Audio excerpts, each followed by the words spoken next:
It's Rob! Tony! We're in gaming! And that's you!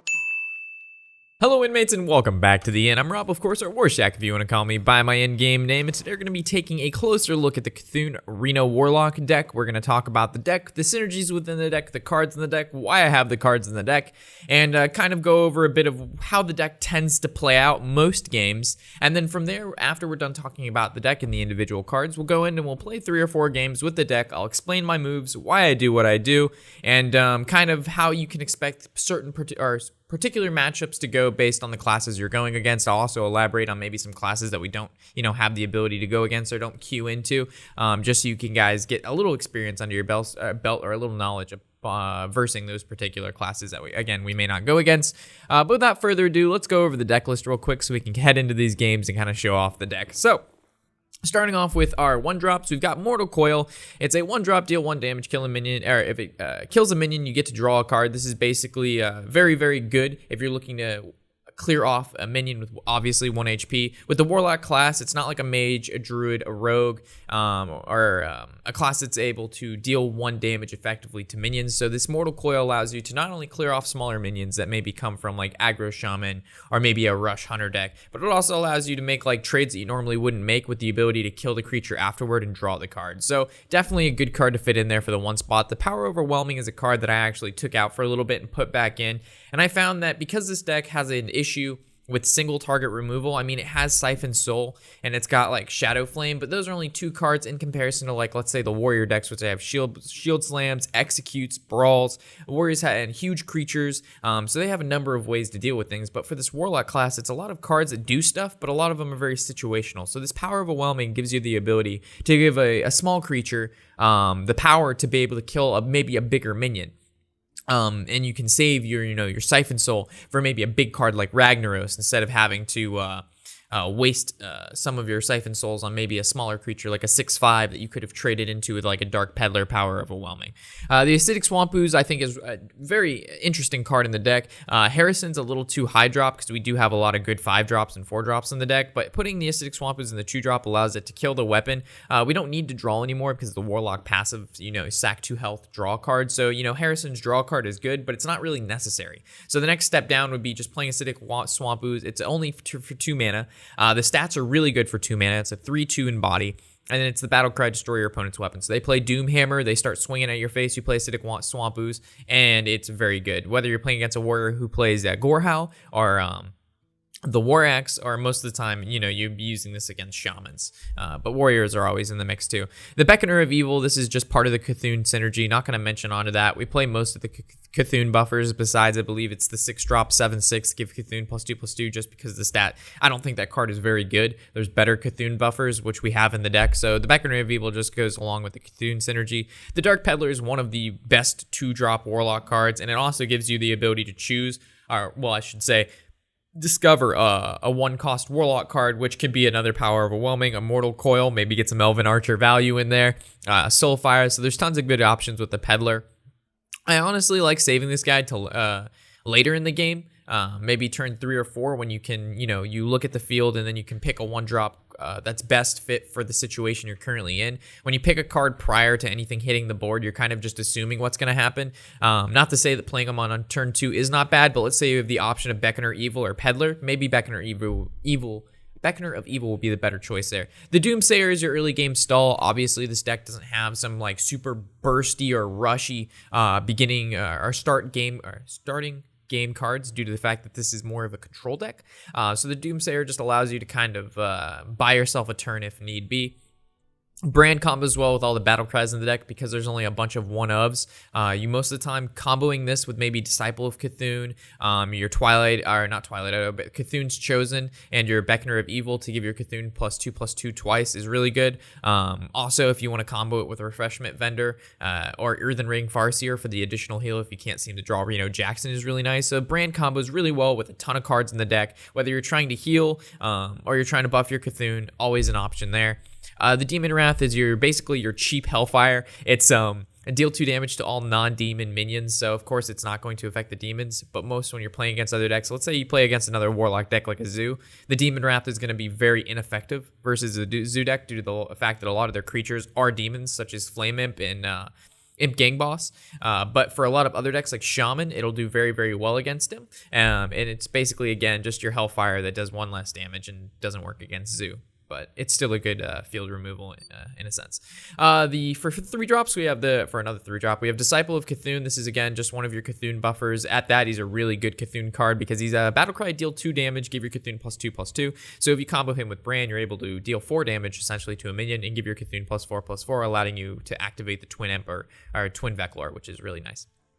Earthen Ring Farseer, this is just a cheap heal, solid 3 drop. Remember, guys, with the Reno decks, you only can play 1-ofs, but you'll see a little twist I put in here when we get down to the Twilight Drake and why I've decided to do what I did. But for the most part, you have to, because we're not playing 2-ofs, like normally we would play 2 Disciple of Cthulhu's, right? But we can't. So what do we fit in there? Another great 3 drop, Earthen Ring.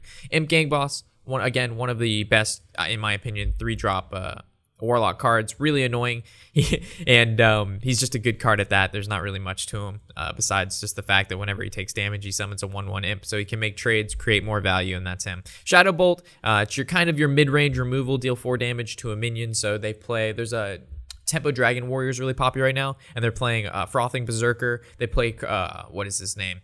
Blackwing Corruptor. They all have 4 HP. Totem Golem has 4 HP. So there's a lot of good 4 HP targets that Shadow Bolt can hit. Heading down to Tinkmaster Overspark. So I've decided to go about not playing, I don't remember his name, but he's the 5 drop, 4/4 for every creature your opponent has on the field, heal for 2. I found that guy kind of just sits in my hand because if I play him on a huge board, my opponent is just going to deal the damage that I just healed back to me because I didn't effectively deal with them. And if I play him when he only has 1 or 2 creatures, he's only healing for 2 or 4 at that maybe, unless I combo him with Bran, which means I'm not comboing him with other better cards that can really help my board state. So I replaced him with Tinkmaster Overspark. And what makes this guy really good, in my opinion, is the fact that, let's say they're playing a N'Zoth deck, or they play a really good Death Rattle. Whether it turns it into a 5/5 Devilsaur or a 1/1 Squirrel, that's important too, right? Because if it turns into a 1/1 Squirrel, it's basically just nullified their whole creature. But if it turns it into a 5/5, it essentially got rid of their Death Rattle, which is basically a silence. So, and you're only paying maybe 1 mana for this silence because he's Tinkmaster is a 3/3 for 3. And if you get the 1/1 Squirrel, it's just absolutely ridiculous. So they drop Sylvanas, and there's no other card on board. You're just like, shit, well, if I use the silence creature on it, he can still make trades and his Sylvanas still lives, and it's just bad. But if you drop Tinkmaster, it changes it to something else. It could be a 1/1 or it could be a 5/5, but if it's a 5/5, it still doesn't have the Death Rattle, and then the N'Zoth can't bring it back because it was transformed. The same thing works against Cthulhu Warrior. I was actually playing this guy in my Control Warrior deck, and I would play Sylvanas first. And they would be like, wow, this guy's an idiot. He played Sylvanas and didn't even wait for Cthulhu. So they would kill my Sylvanas, and then he would instantaneously, within the next couple turns, drop his Cthulhu because he's like, all right, well, he's going to have to execute my Cthulhu, allowing me to use the Brand combination with, whatever his name is. It's not Doombringer or Doomsayer. It's Doomcaller. And he would put 2 more Cthulhu's in his deck. But I would just drop Tinkmaster. I would turn his Cthulhu into a 1/1 or a 5/5. It didn't matter. It's still just not Cthulhu anymore. And then he would not be allowed to bring it back because it didn't actually die. It got transformed. So that's kind of why Tinkmaster's over in this deck. Again, you don't have to play him. This deck guide is just like a foundation for you guys to build off of. So if you want to change cards here and there, feel free to. Whatever works best for you. But that's just my reasoning behind Tinkmaster. Twilight Elder is another one of those Cthulhu buffers. Just really goes well with the deck. Again, he's for 3 mana for 3/4. You can't argue with the stats. And at the end of your turn, he gives your Cthulhu +1/+1. So he's at least giving it +1/+1. He's decent in stats and has the ability to probably live at least 2 turns if you play him on turn 3, making it so you get +2/+2, and he has good stats. So that's why he's in there. Cthulhu's Chosen. Just another one of the Cthulhu buffers. Not really a lot to it. I'm sure you guys have seen it a lot. The Divine Shield is what makes this card useful. If it was just a 4-drop, 4/2, Battlecry, give your Cthulhu +2/+2, he'd suck. He'd be horrible. But the fact that he has Divine Shield is what makes him really pop. Heading down to the Hellfire, this is your mid-game field removal. It's not your Demon Wrath. It's not your Twisting Nether, but it's your Hellfire. Remember, this deals damage to your hero, and it also does it to the field. So just make sure you're not killing yourself when you use Hellfire, unless you're looking to tie the game. The Refreshment Mender, you guys are like, restore 4 health to each hero. You're like, why is this good? Why would I want to restore 4 health to them and me? That seems counterintuitive. We're trying to kill them. We don't want to heal them. Most of the time by turn 4, you actually most of the time have not done any damage to your opponent because, again, this deck is not very aggressive in the early game. The early game, all you're trying to do is either stop them from hitting your face a lot, use your stuff to board clear, Use your minions to trade, get some value with your Cthulhu cards to buff your Cthulhu, because again, this deck really doesn't pick up until turn 4 or 5. So if you heal yourself, but you're most of the time, if you play this guy on turn 4, you're healing yourself, and the opponent is already at 30. So it really doesn't do anything for your opponent. But if you happen to draw this guy later in the game, yeah, it could be a little counterintuitive due to the fact that you could heal them for 4, but in the long or the broad aspect of the game, it's not going to really make that much of a change because the 4 health to you means a lot more than the 4 health to them. And it also, the stats on it are 3/5, so it's kind of annoying to get rid of. The Shadow Flame is also another form of field removal, and it also works really well with Power Overwhelming. So let's say they have a sizable minion and a lot of smaller minions. You can attach Power Overwhelming to one of your guys, attack into one of their bigger minions, or attack face, and then use Shadow Flame on the minion you've Power Overwhelming. And normally that minion, it would have never been it would have never cleared the board because it didn't have Power Overwhelming. So yeah, you've used a couple cards to clear their board, but hopefully they have at least 3 minions, so it equals out the amount of cards that you've used versus the amount of cards you're getting rid of. But I found a combination of cards really good. Also, you can combo Shadow Flame with Sylvanas. So just keep in mind that Shadow Flame can be used as a combo piece, not just like Shadow Flame this card, everything dies. You know, plan out ahead and see what you can Shadow Flame to get the most value out of it as possible. So heading down to the Twilight Drake, so you're looking at this deck, you're like, all right, Reno Jackson, you're playing copies of 1 copy of each card. Why is there 2 Twilight Drakes? Okay, so this is a card where most of the games, if you find it in your opening hand, you keep it. Playing a Twilight Drake on turn 4, that's a 4/8, a 4/9, maybe even a 4/10. It's insane for your opponent to get rid of. It's really, really annoying. And most of the time, if you're playing maybe against a warrior or a shaman, they're not going to want to hex it or execute or shield slam because it's only a 4-drop. So it's either going to be able to trade into at least 2 creatures, smack face a couple times, or they're going to waste one of their huge cards on it that you now, when you play maybe a Sylvanas, your Twin Emperor, your Cthulhu, they don't have their maybe their field removal or creature removal to get rid of it because they've already used it on your Twilight Drake. Also, with 2 of them, it's a lot more consistent that you'll be able to get it in your opening hand. And if you don't get it in your opening hand, because it's a turn 4 card, most of the time you're going to draw this card between, you know, turns 1 and maybe turn 5, or at least one of them. And after you've drawn 1, you can play Reno Jackson. There is the slight chance, though, that let's say you draw no Twilight Drakes and you draw Reno Jackson and you're sitting there and you can't play Reno Jackson because you still have 2 Twilight Drakes in your deck. This is possible, but I've played a lot of games so far with this deck, and it's only happened one time. In the game I was playing against a warrior, and he was playing Control Warrior, so having Reno Jackson on turn 6 wasn't as important as, let's say, maybe having it against an aggro shaman. So again, you're gonna have those games where you're quite unlucky, and you're not gonna get lucky with the cards. But that's, you know, any card game. So I actually found 2 of these a lot more consistent, playing it on turn 4, very, very powerful. But again, if you're scared to run the 2 Twilight Drakes, you know, bring it down to the 1 and add in the 5-drop 4/4 heal yourself or something like that. But I found this to be really cool. And when you play 2 Twilight Drakes, a lot of people are like, oh, maybe he's not running Reno Jackson. So they don't even play around you playing Reno Jackson because they maybe saw 2 Twilight Drakes, which screws them up a lot, which I've seen will happen in the past. The Big Game Hunter is your big card field removal. As we know, Temple Dragon Warrior is very popular in the current meta, which means they're playing a lot of the 6-drop 9/9s, Ragnaros, Hellscream, Malkarok, even though he's only a 6/5, so scratch Malkarok off the list. But there's a lot of big cards that Big Game Hunter can still get rid of. I know he costs 5 mana, but there's a lot of targets for him. Even the 4-drop 7/7 guys, they drop that shit. You can't Siphon Soul because they played it on turn 4, but you can play Big Game Hunter the following turn. So just keep in mind, he's got a lot of good targets. Also, if you want to make your Big Game Hunter even stronger and you want to add an additional card to the deck, so let's say you don't like the 2 Twilight Drakes, you can throw in an Abusive Sergeant, and you can actually play Abusive Sergeant onto like one of their 5-attack creatures, buff it to 7-attack, and then you can Big Game Hunter their card after you've buffed it, which is a really cool combo I used to do when we used to play Malagos Warlock, because it ran 2 Big Game Hunters and 2 Abusive Sergeants. So I used to do that a lot and kind of mess up their 5-attack creatures. The Crazed Worshipper, in my opinion, is a really good card for the Cthulhu buffers, considering it puts a stop to Doomhammer, it puts a stop to aggro. It has 3 attacks, 6 HP, so it's kind of hard to get rid of. It has Taunt, which is what makes it really good, and then whenever it takes damage, your Cthulhu gets +1/+1 most of the time by turn 5. They don't have a 6-attack creature, so it's going to at least absorb 2 attacks, which means giving your Cthulhu +2/+2, which is the base stats for most Cthulhu buffing cards. So, really good card there. Emperor Tharzan, this is just a really good card in general. Discounts your entire hand, and especially if you can discount Lord Jaraxxus. When you play Lord Jaraxxus, you can use your hero power right away, summoning you a free 6/6 for 2 mana, so just keep that in mind. The Reno Jackson, I'm not going to mention why the Cthulhu Reno Warlock deck runs Reno Jackson. Siphon Soul is your single target removal. Unfortunately, Warlocks do not have a Polymorph or a Hex for 4 to 3 mana that just gets rid of whatever the fuck they want. They actually have to pay 6 mana to get rid of whatever the hell they want, but it heals them for 3. Even though the 3 is not a lot, you still need some form of single target removal, so that's why I run Siphon Soul. The Sylvanas is just a fantastic legendary, a card that you can't really get around not playing nowadays, especially with just how good it is when you play it. It literally makes your opponent change the way they play, is how Tony says it. He's like, Sylvanas is one of those cards when you slap it on the board, if your opponent cannot answer it with a spell, a Hex, a Polymorph, a Fireball, whatever card they can get to get rid of it, they have to change almost their entire game plan for the next couple turns to play around Sylvanas, which was what makes her so powerful. The Twin Emperor is basically why you want to get your Cthulhu to the 10-10 mark.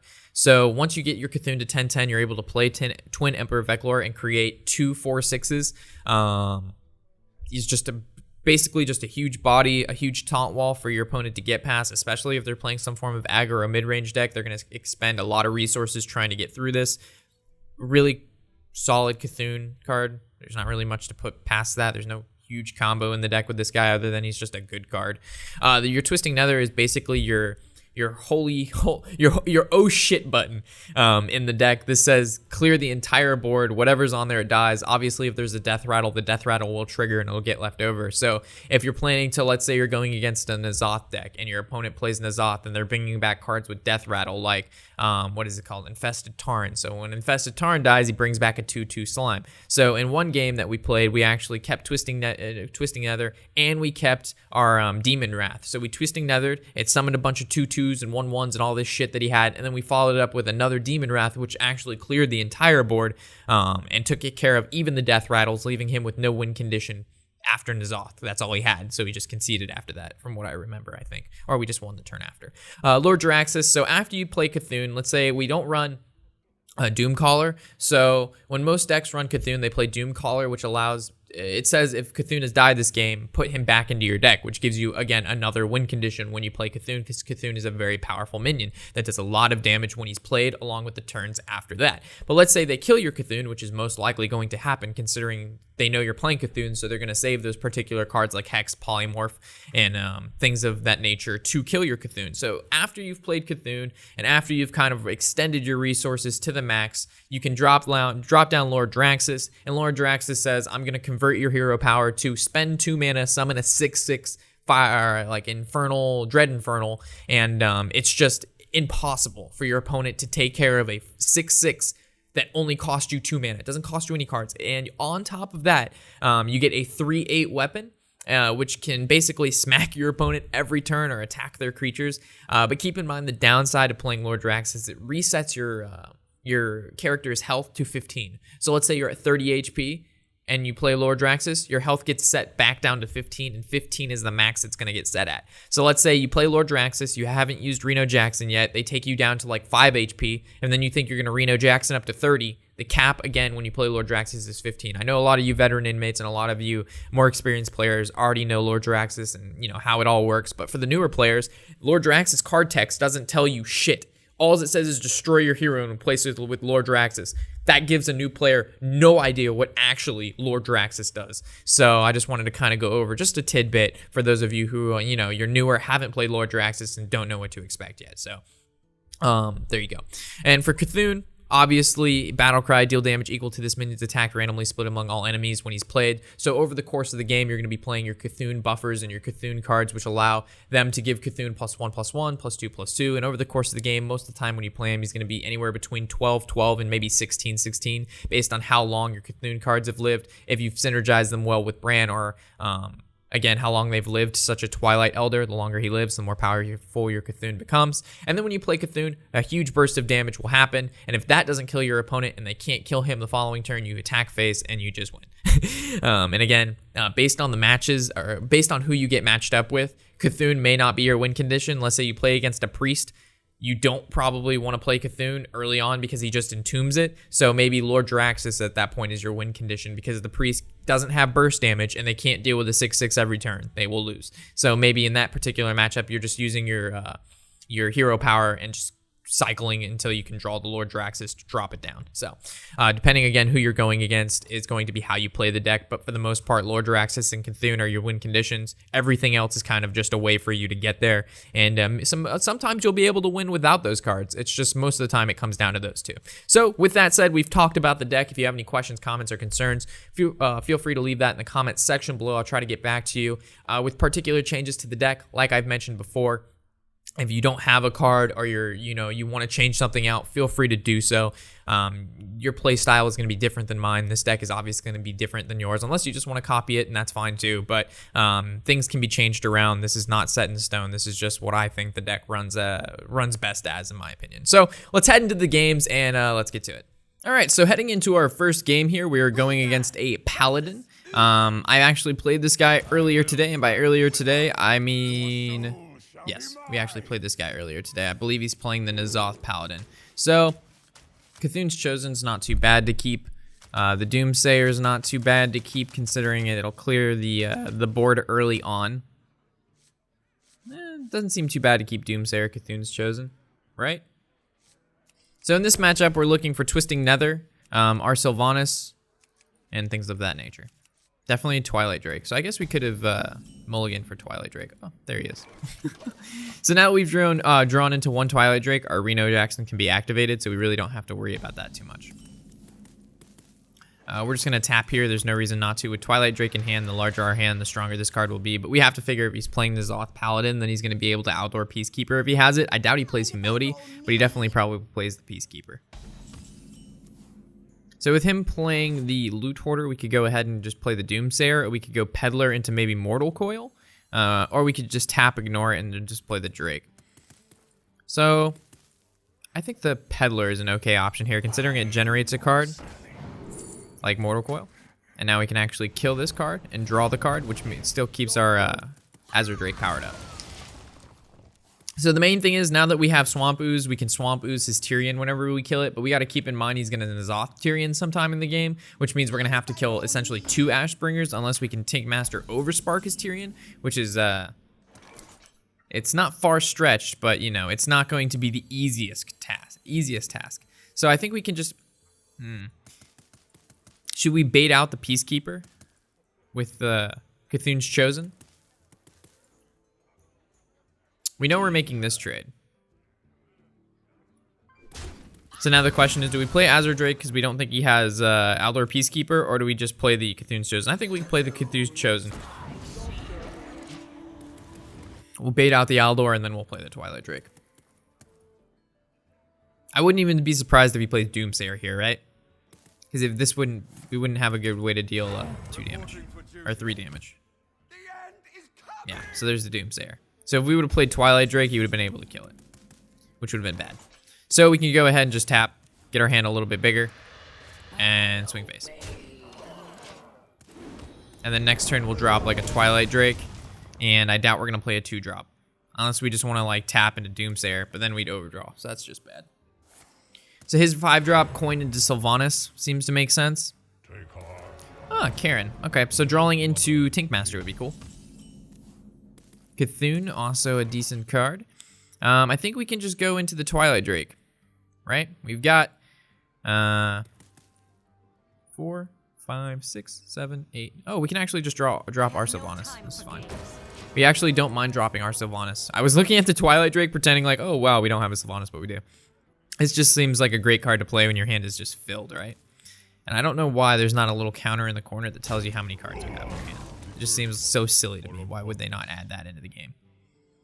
I wouldn't be surprised if he just doesn't play anything else, because we would have to attack this into here, unless we want to extend a resource. But normally we want to kill the Bane Bloodhoof prior to it popping, because now N'Zoth actually still brings it back. So we'd like, yeah. We have no way to kill his, no way to kill this without swinging into here, which actually doesn't generate us any value whatsoever, unless we want to use a Demon Wrath. So we'd attack face and Demon Wrath. Let none survive. Which I really don't mind, because we still take it. And now we can play Twilight Drake. Demon Wrath is not going to get a whole lot of value in this matchup. Twisting Nether is going to be what?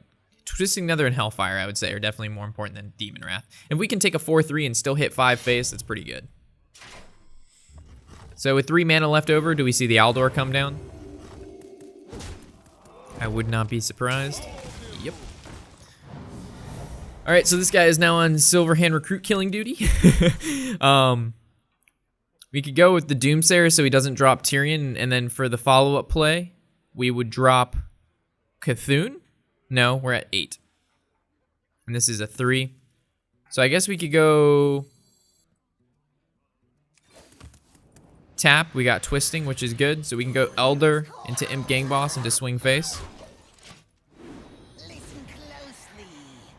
So if he drops Tyrion, at least we have a way to get rid of the first weapon with the Acidic. I was hoping we would draw into Tankmaster. All right, Face is the place for this one. Kills off our Elder. And of course Tyrion in on 8. Okie dokie. Ooh, there's our Tankmaster. So it's like, oh man. What are the chances that Tankmaster is gonna hit Tyrion? Probably pretty fucking low. We can kill off, we can't even kill off all our creatures. We can kill off not even one because the Imp Gang Boss is gonna summon an additional creature, right? So many possibilities.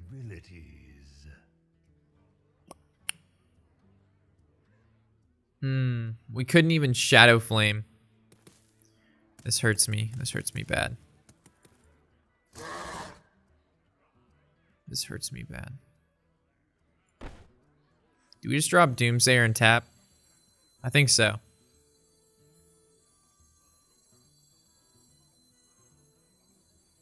The end is coming! Almost out of time.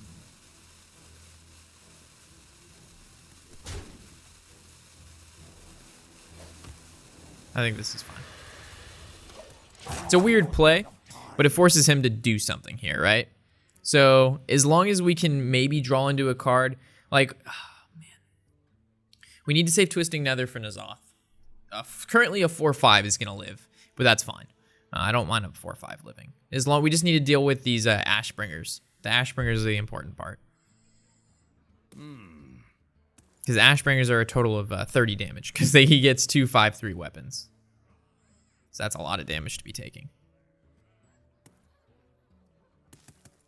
So now if he kills Doomsayer, we have an additional turn to kind of figure out what we want to do. And what I figure out is what I'm most likely going to do is we're going to swing our Azure Drake into Tyrion.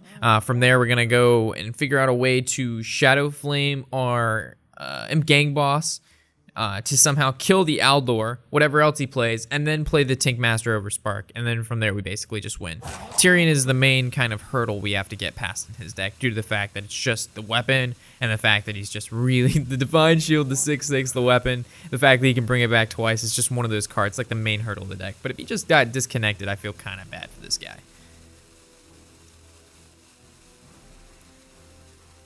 Hopefully this isn't a disconnect. That'd be a really kind of crappy first game to show you guys as like a disconnect from a dude. So, I mean, theoretically, I probably would have never played Cthulhu yet. So we would have gone like Emperor.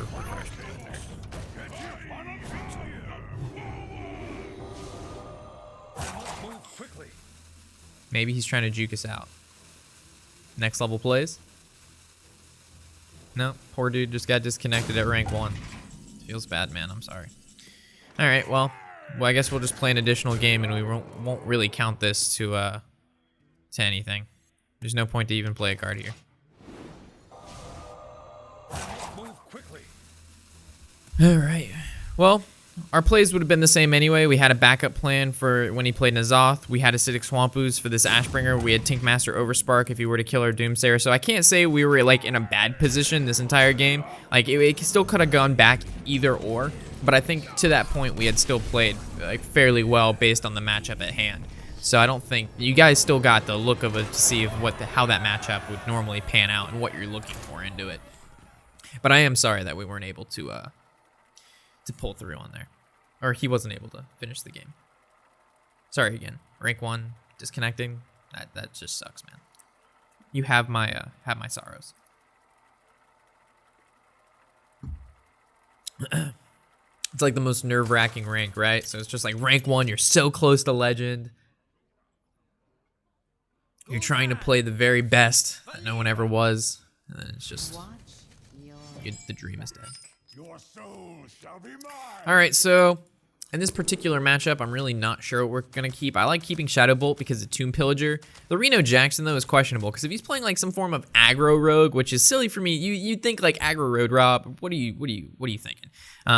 Dog was actually playing it a day or two ago. So as we know, the meta, I don't want to say consists of what the most popular streamers play, but the meta consists of what the most popular streamers play, and it would not shock me if this was actually, I have a feeling it's Death Rattle Rogue because Hot Form was actually playing that yesterday and Dog was playing it the day before. So if we were playing this yesterday, I would say that's Aggro Rogue, but today it's definitely the Death Rattle Rogue. We'll see if I'm right. So it actually is the Aggro Rogue. Fuck, I was wrong. Double Twilight Drake though, always looks pretty cool here. So we should have held on to Reno, guys. So now the drawing into Reno is very, very important. So we can either tap and do 3-drop into 4-drop, or we can coin into 3 and then have nothing.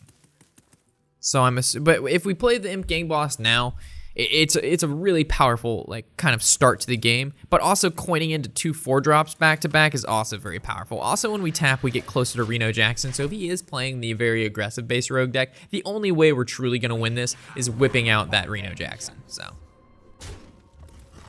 all right, so definitely gonna play the Twilight Drake here. We're gonna hopefully hope it doesn't get sapped. So we're gonna coin Twilight Drake. I know it's not as big as it could be because we use coin to summon it, but a 4/8 on turn 3 is still, pretty powerful card. So let's just pray to the gods he doesn't have the sap. Even though we're probably only gonna be killing a 1/1 with our 4/8, it's all about the value. It's truly all about the value. So in this matchup, due to the fact that if it is, pans out to be the aggro rogue, it's just to have him use most of his resources. He eventually will run out of draw, and then with that said, we'll be able to clean it up with Reno and then just our mid-sized creatures because he'll, like I said, run out of resources. It's looking like another Twilight Drake would really shut him down considering he, wasted 2 spells. I wouldn't say wasted. He utilized 2 spells to deal with our Azure Drakes, or our Twilight Drakes. So playing another one, currently he thinks we're playing Handlock, which is why I play the 2 Twilight Drakes in this deck, and you heard it before in our kind of deck description. So he's like, there's no way Reno Jackson's going to be in this deck. So he's going to extend all of his resources, most likely in the early stages of the game, trying to push us down to 0. And if we can draw Reno Jackson, I think we might be quite successful at living. Hence Reno Jackson, Cthulhu deck. Journey from below, so it's actually looking like some form of Death Rattle Rogue, based on the Blood Mage here and the fact he's playing Journey from below. But don't want to put all my eggs in one basket just yet. So we could go with the Imp Gang Boss tap, still trying to draw into that Reno, or we could just go a little bit safer play and go with the Worshipper, and I like the Worshipper. The reason being he's already used 1 Eviscerate, and he's already used 1 Shadow Strike, so you already know he's thinning in his single target removals. When we get to turn, I wouldn't even say turn 9, no, fuck it. That idea was bad. Next turn looks like it could be a 3 into 3, or we could go maybe a 3 into tap, or a 4 into tap. Okay.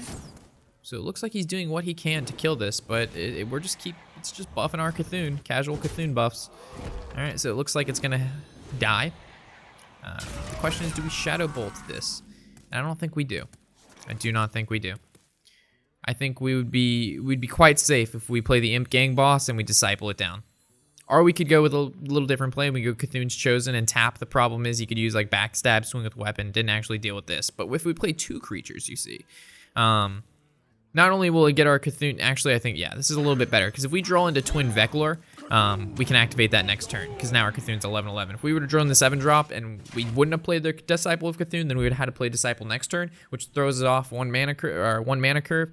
And if we can drop the Twin Emperor next turn, not to say that we will draw it, but if we happen to draw it, it'll definitely be really, really powerful. 6/8, that's always, it's pretty fearsome. It's fearsome Doomguard. So he's going face, no surprise here. Emperor, I kind of wanted the twin Emperor, but I guess 1 Emperor is okay too. how do we deal with this board, right? So Demon Wrath doesn't actually kill this. Shadow Bolt does 4, and that's, I guess, 6 in total, right? So we could, in fact, clear board here. It's going to cost us 7 mana, and this is still going to kind of live. Yeah, because this is counted as a demon, right? So we actually have to swing, have to Shadow Bolt. I guess we're going to swing, and we're going to leave this 3-1 alive. Could have tapped, but guys, if we tap now and he's got the spells to bring us down, we're going down. So we should have held Reno in our opening hand. We should have. I was feeling it was a Death Rattle Rogue. I had a feeling, and that feeling was wrong. But most of the time in the Cthulhu Reno deck, you really can't go wrong holding Cthulhu in your opening hand, right? Because it's like if you're playing a control deck, you have him in the game. It doesn't get affected that much because you're not going to play Reno till later on, and you already have him, so it's okay. But if you're playing against an aggro deck and you don't have Reno, it's basically just a loss if you don't, you know, they have like just a decent starting hand that just shuts down what you currently have. So it was almost a mistake for me not to hold Reno. Power Overwhelming, doesn't change a whole lot. He currently has a 7, 8 damage on the board. Demon Wrath kills this. Doesn't kill this, so then he has 5 damage on the board. So I guess we could play the Demon Wrath and then play the Disciple, or the Cthulhu's Chosen, and hope he does not have the additional damage, which he didn't last turn, so maybe he just doesn't. He's already used one of this. He could be running Cold Bloods, and this guy needs to die for the buff to happen. So he draws into the Shiv, using it to cycle into another card. He currently needs 5 damage. Poison Mind can grant him a card that either draws a card or does an additional 2 damage. Pulled the one that draw 1 card, so if he draws into this, we're 1 damage off. So it looks like he's going for the trades here to buff his weapon. Oh, he's going to re-weapon, then make the trade. Oh, he's just going face. That's right, boys. That's right. So now the option is, do we tap or do we not tap? If we tap, we don't really have a lot of mana left over, but it's fine. Feels good, man. Feels good. Okay, so then now the question is, what trades do we make, or do we just simply go face? Because if we go like Power Overwhelming, swing 8 for face, drop Cthulhu next turn, we basically win. I think I'm just gonna go for the winning play. He's probably like, what the fuck is this guy doing? But I bet he knows. He knows that I know, and I know that he knows I know, and he knows that I know that he knows we know that Cthulhu's being played next turn. Or we could just go Sylvana Shadow Flame. If anything lives, we take it. That's always a good option too. But he currently has to have, he'll actually live, right? Because he currently has 16 HP on the board based on what he's got twerking on going here. Or maybe Cthulhu will just all go face. Who knows? But he's drawing a lot. Look at this auctioneer. It's doing work. Ow. All right, so Shadow Flame looks like it could be the better card here. Just Sylvana Shadow Flame, clear board, and then just drop the Emperor. Or we could just go Emperor, hopefully kill everything, but the problem is if we don't kill Auctioneer. I mean, what is the HP in total? That's 7, 8, 9 out of 15. The likelihood of that is very small. I have no time for games. I feel safer with this in the long run. In worst case, we can go like Beckoner, Tharzan, buff it up to a 17. I think that works as well. The Azure Drake currently with 14. He has to play an additional creature. Thank you. Tomb Pillager now puts it at 18. And that's a card. That is a card. So we actually may have lost this. The Power Overwhelming. Ooh. Ooh.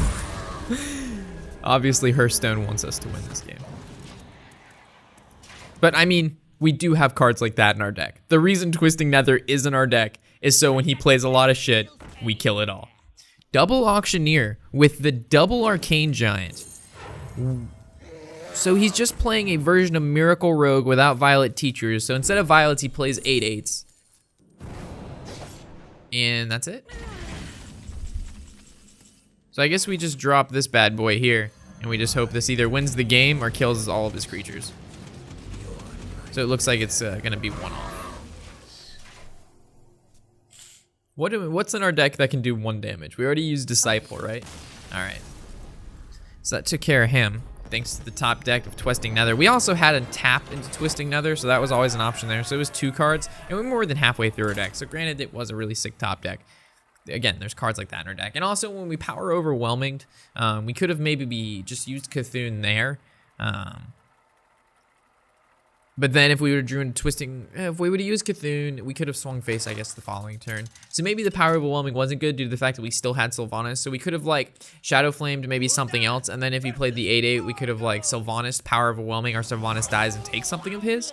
But there was always the, you know, it was always hard to tell what he had because most of the time the rogue decks, they do not have a lot of creatures. The deck consists of, like, there is creatures in the deck, but there's just not a ton of them. There's Tomb Pillagers, Azure Drakes, Violet Teachers, and then, like, the occasional 3/3 SI agents. But besides that, the deck is pure damage or cycle. So, in the opening hand against a Shaman, we're looking for, keeping the big game hunter, there's merit to it, right? Because if he plays the 4-drop 7/7, it can take care of that. So I think holding the big game is fine here. And the Beckoner is obviously a really good 2-drop.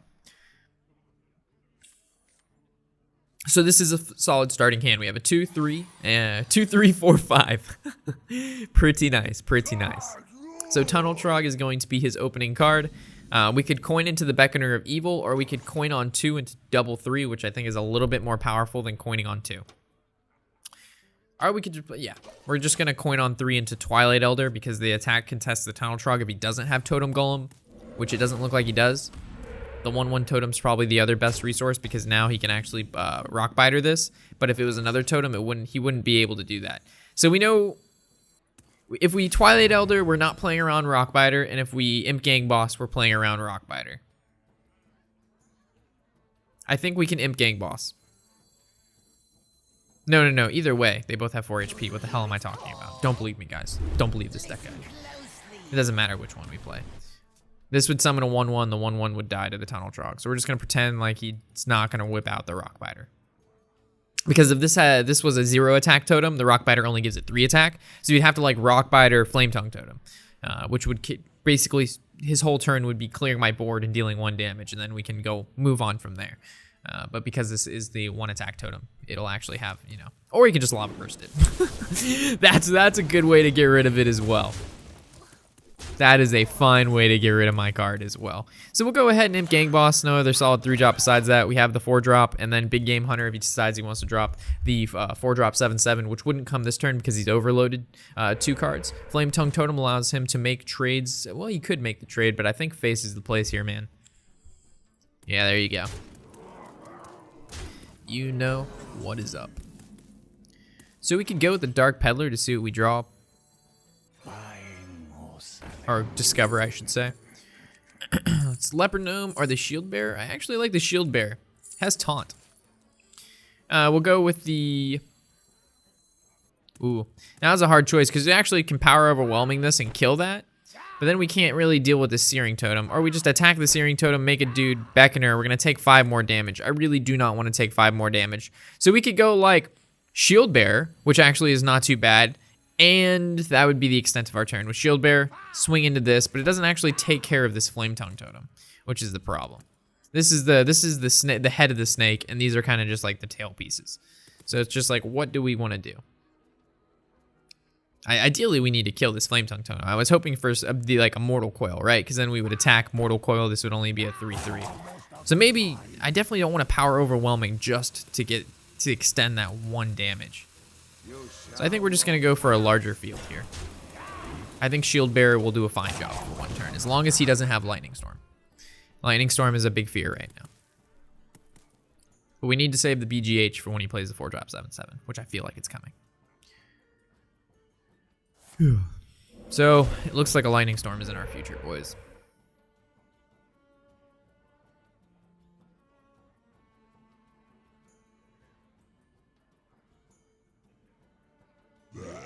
Ooh, think from below. We can actually BGH then. How exciting. So we're just gonna casually just destroy that minion. And now we can, well, yeah, I like this a little bit more.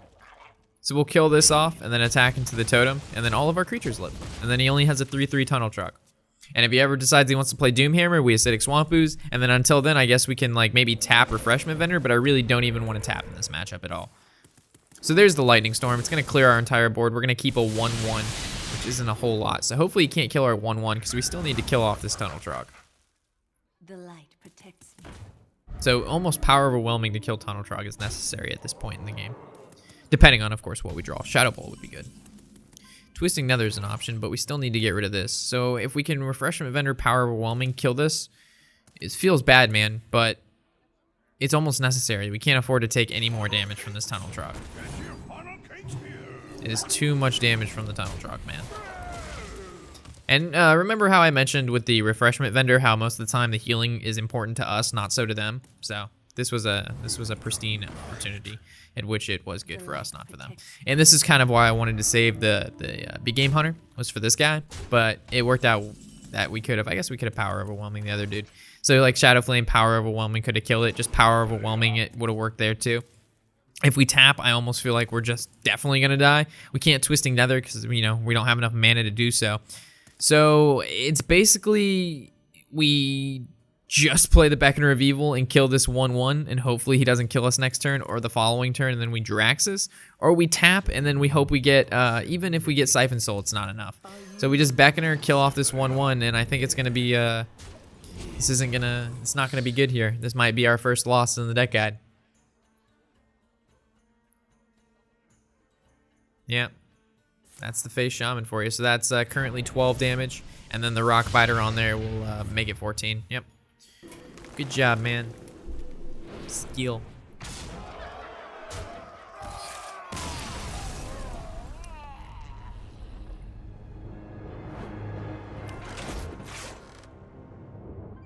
All right, so we'll play another one. See how it goes. So hard mulliganing for Reno Jackson was good there. Maybe saving the BGH and using... Like, even if we save the BGH, like, I guess we could have kept the Tunnel Trog alive and didn't use Power Overwhelming. Then when he plays the Faceless, right, the Tunnel Trog becomes a 7/3 because the Faceless has Overload too, so he still gets overloaded. So either way, we were taking 7 damage. It was either the turn after or from the Tunnel Trog. So it's always hard to kind of... It's one of those matchups where we kept what we could and we didn't get it. We're just going to hard mulligan for Twilight Drakes and Reno Jackson. So we got a 2-drop, a 3-drop, and a 4-drop. Can't really ask for more here. Even with the hand we had from before, it was still good. But I mean, Face Shaman is just one of those decks. So you either have to have the Reno on turn 6 to be able to survive the burst damage, or like instead of playing the 4-drop 7/7, right, you could have played like a Doom Hammer. I guess we just play the Beckoner. So if you would have played Doom Hammer instead, we would have taken 4 damage, but we would have been able to Acidic Swamp Ooze and then build a board from there, and maybe draw into Reno the couple turns. Or if he did build up the board, we had an additional turn to get the Mana Crystal we need to play Twisting Nether. So there's always options that we could have happened there. So he's going to extend his Frostbolt to kill that, so we're just going to drop the Twilight Elder. I know our hand isn't too big for Twilight Drake, so I guess first couple turns we could have just tapped and held on to the Beckoner of Evil, but if he was playing Tempo Mage, we definitely wanted to make some good trades.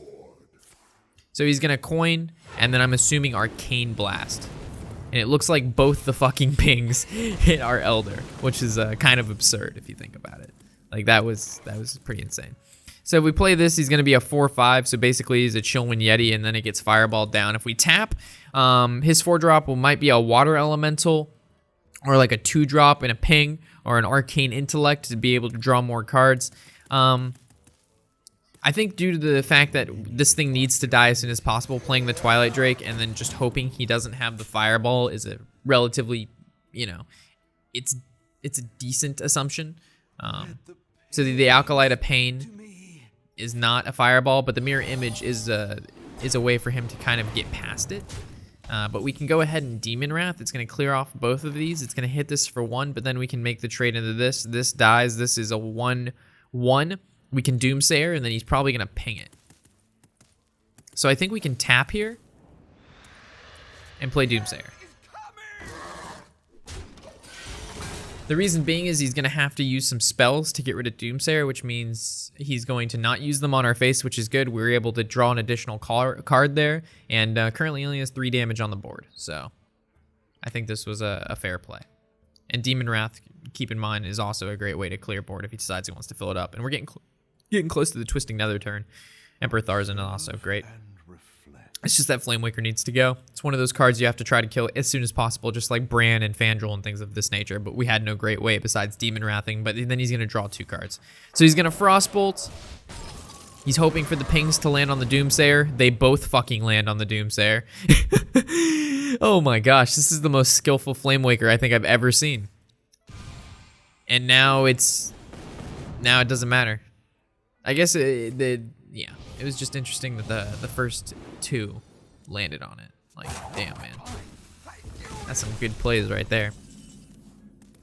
So we could go tap to Cthulhu's Chosen, but then you just cast more spells. So it's almost to the point now where we have to Siphon Soul a 2/4 Flamewaker because he just keeps generating him massive amounts of value. If we play Tharzan, you better believe he's gonna have some magical spell in his hand that's gonna fucking destroy this thing. And discounting it really doesn't change much unless we're going for the fact that after he Tharzans, he's gonna build up a sizable board. So he Tharzan, he casts spells, he plays maybe one more creature, discounts this to 7, we play this on 7, but then we have no follow-up besides like Bran into the Cthulhu's Chosen. The Cthulhu's Chosen feels bad, but so does the Siphon Soul onto the Flamewaker. Because he's just going to build up the board past there. Well, if he casts spells, he's going to ping this anyway. So I guess we just Tharzan and then just hope he builds up his board. Feels bad, man. No Shadow Bolt. But then again, this is a Reno deck, so there's only one of each card in your deck. So it's just like, oh man, not drawing it. Well, there's only one of them, besides Twilight Drake, and we've been over why we have 2. It's because we always draw into it by turn 4, because we're good like that. Just gotta pray to the RNG gods. So there's the Cult Sorcerer, build up that board. Can we see a Fireball land down? Forgotten Torch, dealing 4 damage. Fuck it, he doesn't even need to attack it. You know why? Because Flamewaker. So we can actually Demon Wrath here, which doesn't really seem that bad. It clears the entire board, and then we can follow up with the Bran into the Cthulhu's Chosen. And now we're gonna hope that he doesn't have a massive amount of spells to clear our board even further. And theoretically, we should start picking up the game here because he only has 4 cards in hand. So you need like the Tome to generate 3 spells, or you need an Arcane Intellect to start drawing his cards back. And then he's gonna let's see if he can ping the Cthulhu's Chosen twice. No Cthulhu's Chosen twice. This is down to 2 though, so if he plays another spell, he can now use his passive to kill Bran, which isn't really that, like I mentioned before, Bran in this deck isn't specifically used for a huge combo piece that wins us the game. He's more so just a card that kind of annoys your opponent. We can get a decent amount of value from him. So it looks like he's gonna be able to attack the 4/2 and then ping off the 2/1. Oh, he can't even ping it, so he's choosing between whether he wants to kill Bran, go face, or kill the 4/2. And we always know we're getting close to that turn 10 mark. Yogg is could be anywhere. You also got to keep in mind he has the Firelands Portal, which is a great card for him.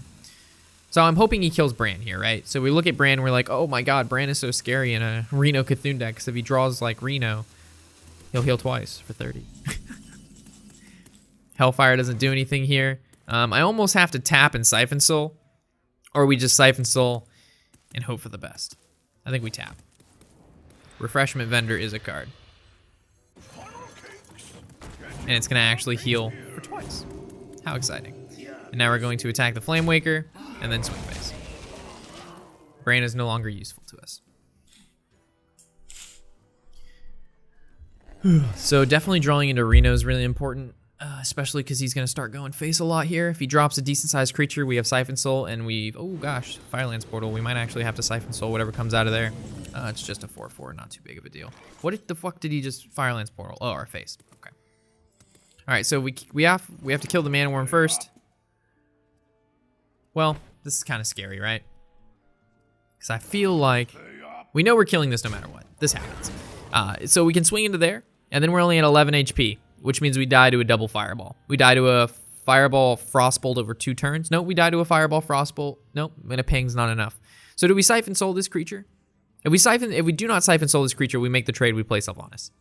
We could tap, play Siphon Soul, and that puts us at 12, which dies to double Fireball. So it's like, how much damage do we think these 3 cards do? He Firelands Portal our face. That's fucking scary. So he used 1 Fireball already, but he played Forgotten Torch, which puts another Fireball on our deck. So I think we heal. I don't think there's a problem with healing. And now we're gonna go face. And we're not gonna play the Acidic Swamp Ooze because of Flame Strike. Everybody's playing fucking Flame Strike now because they realized that Flame Strike is still a good card. A lot of people replace Flame Strike with double Firelands Portal, but you don't need to have double Firelands Portal. You just need like 1 Firelands Portal, or you can run 2 Firelands Portal, but you still need You still need Flame Strike, folks. Ping phase. All right, so it looks like based on his current turn, ooh, there it is. So this actually allows us to do quite a lot of great things, like tap. And then play Reno Jackson. Is there any way we're taking any more damage? No. Okay, so this goes here, this goes here, this goes here, and then we're gonna drop this down. And now he's gonna Yogg.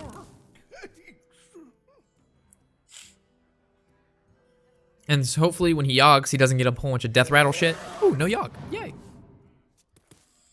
So currently, we can actually go Disciple of Cthulhu, attack this, or attack into there, but if we attack into there, that brings us down to Flame Strike range, which it looks like he's pinging it down. Ooh, Roaring Torch face. Nothing says great player, just like going face with every single one of your spells. All right, so if we attack into this, it lives at 1 HP. That just seems bad. Tapping also seems not so great right now.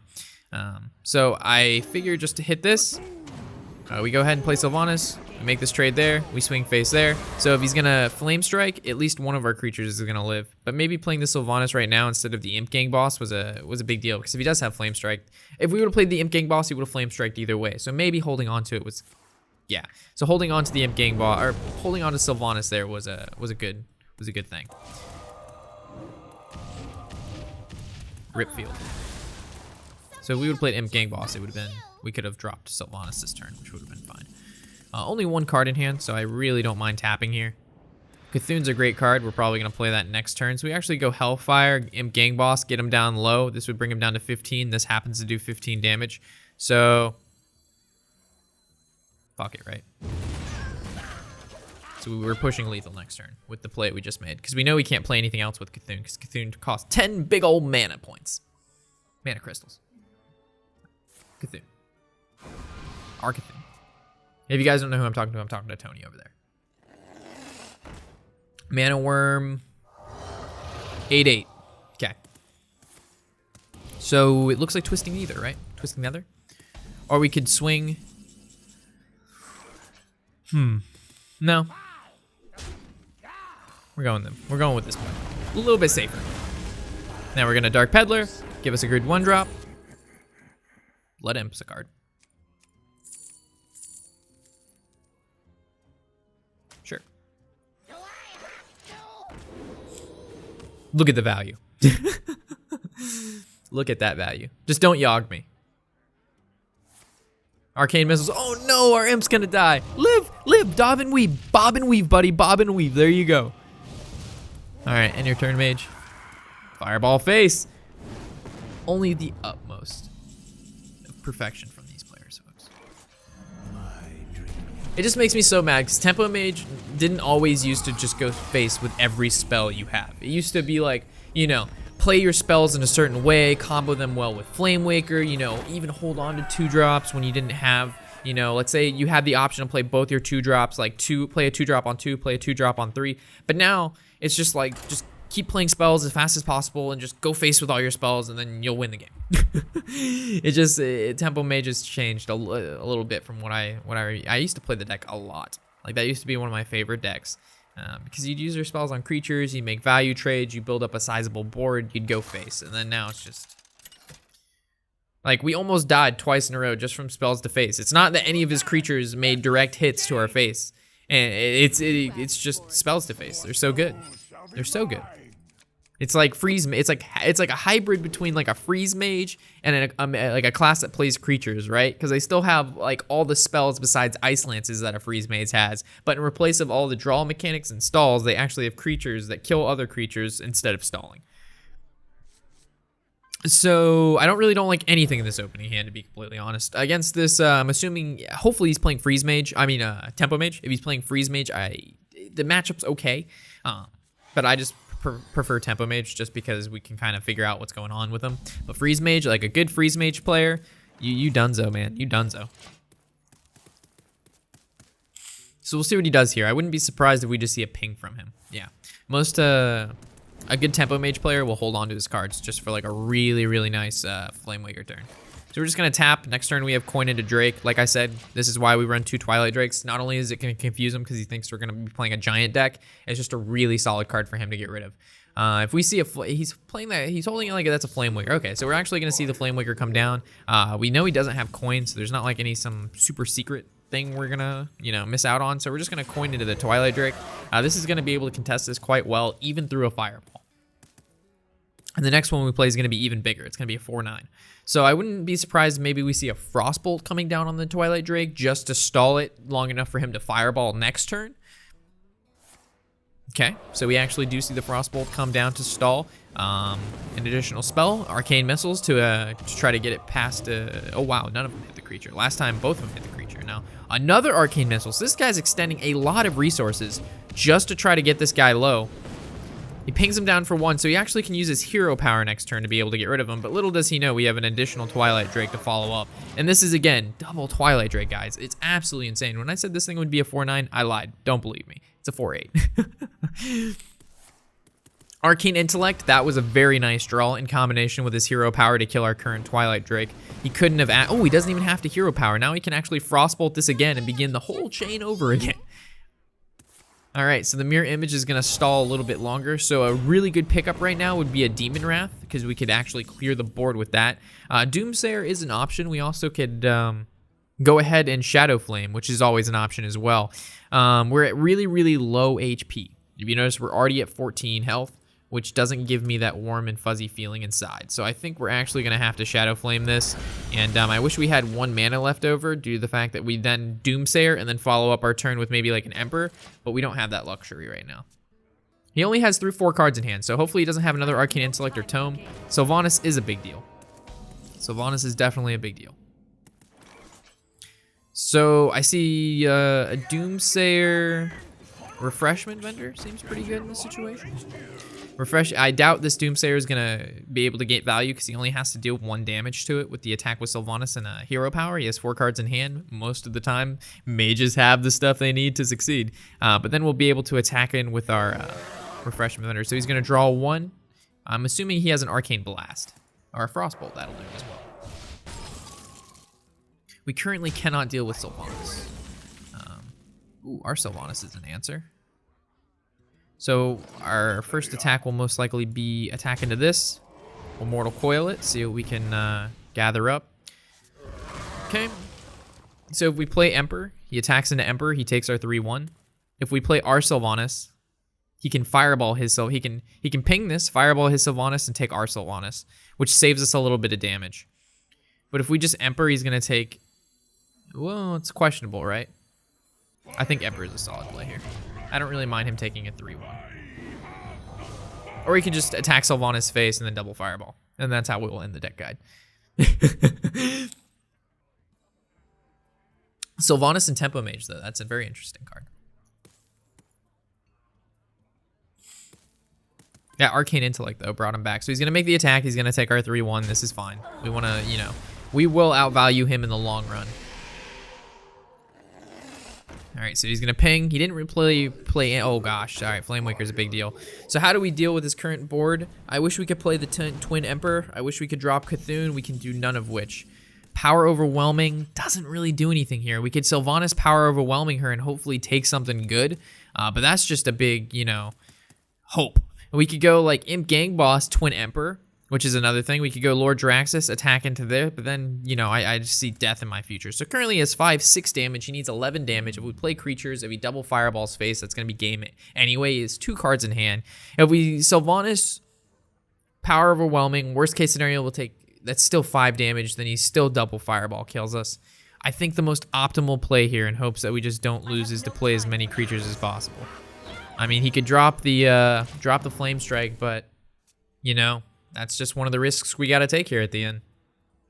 We could have, I guess we could have Twin Empered and played the Imp Gang Boss. That was also a choice just to stop him from attacking face. So if he has the spells he needs just to go face and win, the Flame Strike is there. Why didn't he Flame Strike first and then attack with his, did he attack with Mana Worm yet? If he didn't attack with Mana Worm, he should have definitely just Flame Striked. Oh, because the Flame Strike, it could have killed the Sylvanas and actually taken the Mana Worm.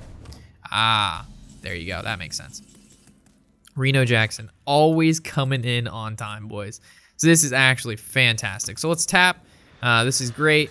play Reno Jackson, attack into the 3/1 because this is definitely a creature we're not going to want. Now it's a chance between a Mana Worm or Flame Waker. We got the better end of the deal here, and we'll end turn. So we're halfway through our deck, and we drew Reno Jackson. Again, good top deck nonetheless, but still, it's like having Reno Jackson. Like, if he was in our opening hand, we probably still would have kept him. So drawing one card, half the deck, 50% chance, not too crazy. And also the mulligan stage is an additional 4 cards since we had coin. So that's an additional, how many cards left in our deck at that point? 10 cards we wouldn't have cycled through, So we could go ahead and just go the Cthulhu route, but he's still a little weenie Cthulhu. He's only a 6/6. So I guess we could just tap, see what we draw into. We'll go into the Beckoner, into the Cthulhu's Chosen, and then we'll make the trade with the Mana Worm. He's already used Flame Strike, so we're not really scared of that. Killing the Mana Worm I find a little bit more important. So he could drop Yogg, change the game. Always a possibility here, but next turn looks like it would just be go everything and then maybe just play Twin Emperor to be a little bit safer because we'll save Cthulhu as a finisher. Okay, so Yogg's getting dropped. We'll see what happens. Living Roots, Summon Groots, Mirror Image, sizable board so far. Still can die to Demon Wrath. There's a Secret, there's a Power of the Wild probably onto one of his minions. Oh, one of mine. Okay, more likely for his, but mine's good. Renounce Darkness. He can now gain armor. Mortal Strike. Oh god. Okay, that's good. Anyfin, no Murlocs have died. Lock and Load does nothing for him. And that was the end. Okay, so that Yogg wasn't absolutely insane. So we could go, if we go with the Demon Wrath, the problem is if it's a counter spell, we're in a bit of a pickle. So I suppose we could go with just the Power Overwhelming to start with, just to see if it is. Well, wouldn't we want to Power Overwhelming this? No. Yes. So we're going to Power Overwhelming this. Not a counterspell. Okay, so now we can Demon Wrath. This can trade into here. We'll see if it's a Vaporize. Ice Barrier, okay. And then we'll just swing everything else.